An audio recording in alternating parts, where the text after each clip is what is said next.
Baik, kita akan lanjutkan mengenai, jadi kita bicara mengenai kebahagiaan yang sederhana.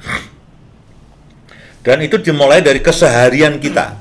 Artinya setiap hari kita itu akan mengalami banyak hal dan itu berpotensi, seperti yang tadi saya katakan, berpotensi menimbulkan konflik.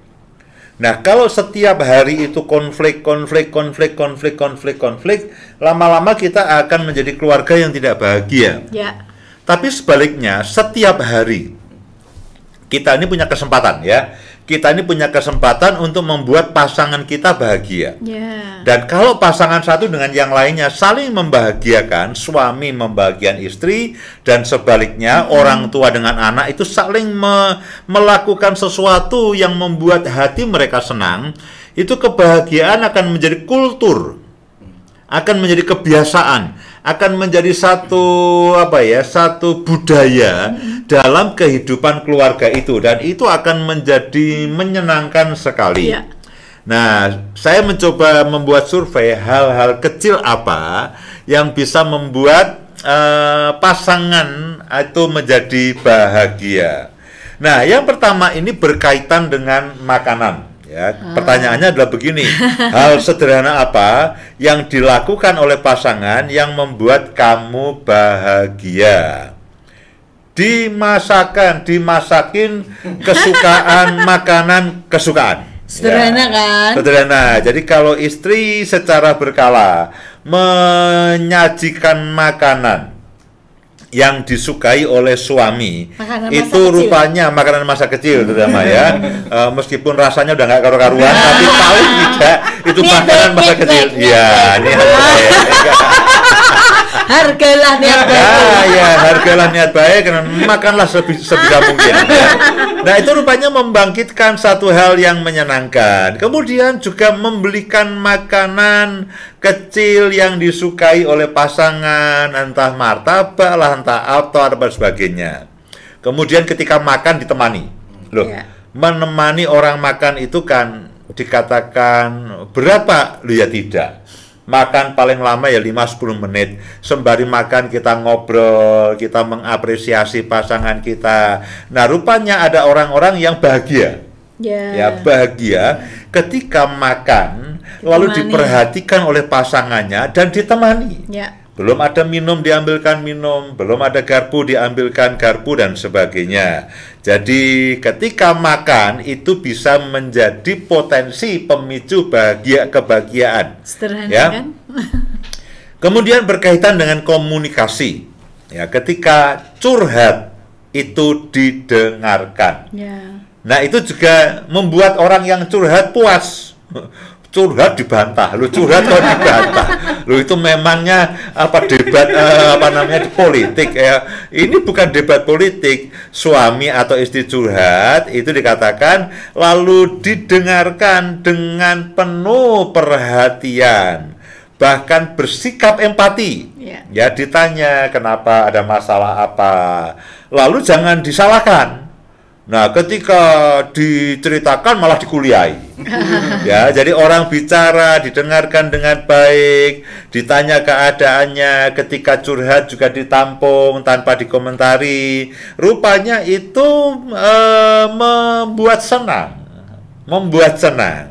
Kemudian ucapan I love you, ya, aku sayang padamu, aku cinta padamu, itu meskipun berkesan rayuan gombal, ternyata sampai sekarang masih ampuh itu. Ampuh, Itu berbunga-bunga. Ya, meskipun itu rayuan gombalnya ya begitu, tapi ternyata itu masih ampuh untuk suami istri. Jadi para pria sering-sering ucapkanlah aku cinta padamu. Kemudian pujian. Ketika suami atau istri selesai melakukan sesuatu, berikan apresiasi, berikan penghargaan, berikan pujian, berikan motivasi. Nah, itu rupanya juga memicu semangat, memicu kesenangan, memicu sukacita, memicu kebahagiaan. Jangan sedikit-dikit dicela. Ya, cuman begitu aja. ya ini aku habis ini bagus, cuman begitu, yang lain juga bisa. Nah, ucapan-ucapan gitu tuh membuat ilfil ya, membuat suasana hati tidak nyaman dan membuat orang menjadi patah semangat ya. Kata-kata dukungan ya, kata-kata dukungan ketika suami atau istri ada masalah, ada persoalan, itu juga punya potensi yang bagus untuk memicu kebahagiaan dalam rumah tangga kita. Kemudian yang berikutnya masalah waktu. Beberapa suami atau istri itu bahasa cintanya adalah kebersamaan. Ya, saya paling suka kalau saya nyetir, lalu istri saya dia tidak asik dengan dirinya sendiri, lalu bersama-sama dengan saya ngobrol sepanjang perjalanan. Itu yang paling menyenangkan. Jadi Bapak Ibu perhatikan, kadang-kadang istri kita juga suka ya kalau kita beri waktu kepada mereka, kita temani pada waktu dia masak, kita temani pada waktu nyuci pakaian dan sebagainya. Jangan suami istri masak nyuci pakaian tinggal sepedaan. Itu namanya tidak punya empati dan tidak punya apa ya, tidak peka lah ya. Istri dari pagi masak, lalu masakan buat anak mau sekolah, habis itu nyuci pakaian, lalu ditinggal sepedaan, pulang masih nyuci, kaos kotor diberikan, nih cuci sekalian.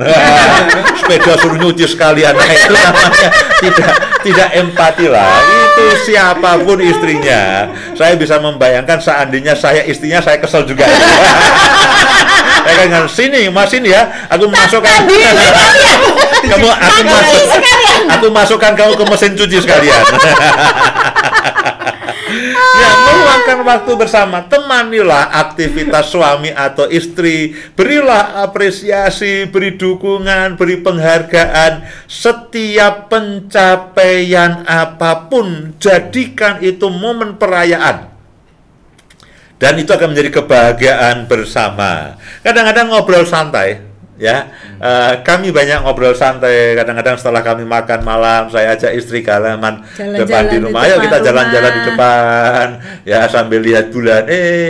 Lihat tuh bulan bulat ya. Sejak dulu ya bulat. Ya, kadang-kadang hanya bersama setelah makan, perut kekenyangan, paling enak kan jalan-jalan. Di luar saya ajak, yuk kita jalan-jalan sebentar. Ya, kadang-kadang kalau ada anak-anak kita ajak, tidak lama, 5-10 menit, kita cerita sana, cerita sini, kita meng-create kebahagiaan. Ya, di halaman rumah yang tidak terlalu besar, habis makan kekenyangan, lalu kita ngobrol. Nah, itu juga hal sederhana loh, tidak bayar. Ya. Tidak ada yang dibayar, tidak ada yang perlu dikorbankan, dan murah sekali dan sehat. Ya, habis makan kekenyangan itu jalan kaki. Nah, itu contoh hal-hal kecil kebersamaan. Kemudian kalau yang suka nonton, ya kebetulan kami tidak terlalu suka, ya kemudian refreshing, jalan-jalan, bermain bersama, melakukan kegiatan bersama, baik di luar rumah maupun di rumah, itu juga merupakan hal yang menyenangkan. Menemani anak bermain, kalau saudara punya anak yang masih kecil, nah itu juga akan memicu kebahagiaan dari anak dan pasangan kita. Nah, kemudian mengenai masalah pengertian dan perhatian. Tidak menyalahkan pasangan ketika pasangan membuat kesalahan. Ada banyak pasangan yang deg-degan, was-was, melakukan kesalahan. Ya, misalkan dia katakanlah dagang rugi atau beli sesuatu salah, itu beberapa istri itu lalu gemetar, mahnya kumat, jantungnya berdegup keras, lalu migrain apa semua kumat semuanya. Loh, kamu kenapa kok kumat? Takut ketemu suami. Semua penyakit kumat keluar ketika mau ketemu suami. Ketemu virus corona tidak terpapar. Karena tidak kebal, ketemu suami mah kumat, migrain kumat, lalu apa yang betul-betul apa tuh? Ya migrain vertigo kumat, sesak nafas kumat, pegel ini semuanya. Kenapa? Waduh Pak, itu kalau saya melakukan kesalahan, suami itu marah tidak ada ujungnya. Nah, kalau pasangan kita melakukan kesalahan, jangan disalahkan, dimengerti. ya. Ya, oke, lain kali kita bicarakan apa sih? Oke, lain kali kita hati-hati dan sebagainya. Kemudian juga, nah ini tadi kalau saya sukanya itu kalau badan tidak enak dikerokin. Ya, ternyata saya baru tahu bahwa kadang-kadang Bu Indah melakukan dengan penuh pengorbanan. Ya, saya menghargainya dan saya bahagia.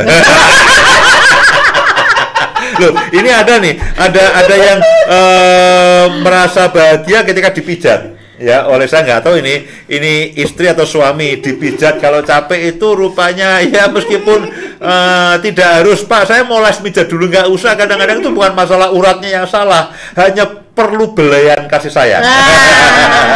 Hanya perlu belayan kan?